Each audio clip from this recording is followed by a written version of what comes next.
दोस्तों, प्रधानमंत्री नरेंद्र मोदी ने आज किसान भाई लोगों को बड़ा तोहफा दिया है और किसानों के लिए क्या नई चीजें लॉन्च की, देखिए जरा। पीएम मोदी ने उच्च उपज क्वालिटी वाली फसलों की 109 किस्में जारी की हैं। इन फसलों से जलवायु का असर कम होगा और किसानों को लाभ मिलेगा, किसानों की आमदनी बढ़ेगी। दरअसल आज प्रधानमंत्री नरेंद्र मोदी ने नई दिल्ली के भारतीय कृषि अनुसंधान संस्थान में ये 109 उच्च उपज वाली फसलों की किस्में जारी की है। ये जलवायु के भी अनुकूल है और जैव सुदृढ़ किस्में भी हैं। पीएम मोदी ने इस कार्यक्रम के दौरान किसानों और देश के वैज्ञानिकों के साथ बातचीत भी की। इस पूरे कार्यक्रम का जो उद्देश्य था, मकसद था, वो है कृषि उत्पादकता को बढ़ावा देना और किसानों की आय को बढ़ाना। आपको पता होगा कई टाइम से सरकार ये कहती आ रही है कि किसानों की आय दुगनी की जाएगी, तिगुनी की जाएगी, लेकिन अभी तक तो हुई नहीं। प्रयास जारी है और इसी पहल में किसानों और वैज्ञानिकों के साथ आज बातचीत करते हुए पीएम मोदी ने ये कार्यक्रम का आयोजन किया। और ये जो 109 फसलें लॉन्च की ना दोस्तों, इन किस्मों को भारतीय कृषि अनुसंधान परिषद ICAR ने विकसित किया है। ये इंपॉर्टेंट बात है, ध्यान रखिएगा। और अब समझिए ये जो 109 किस्में है ना, टोटल ये 61 फसलों से संबंधित है कुल,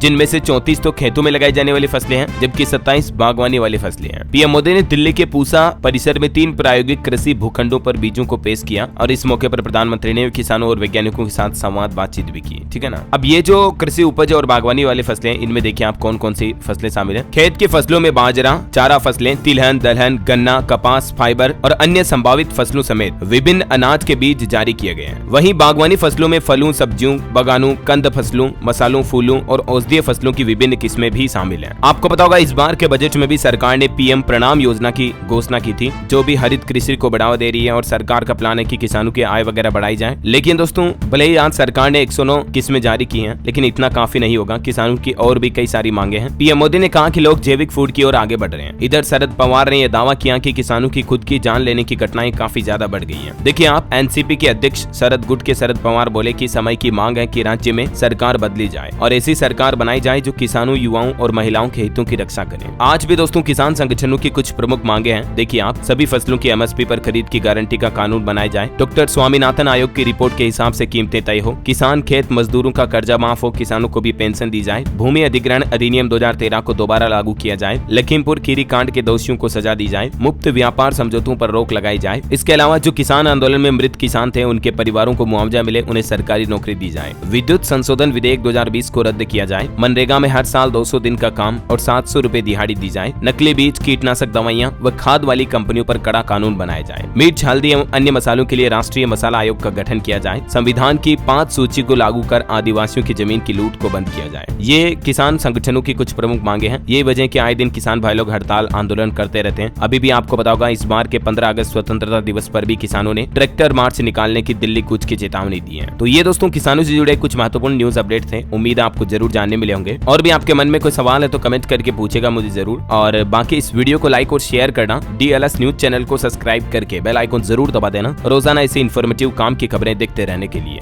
जय हिंद, जय भारत, वंदे मातरम।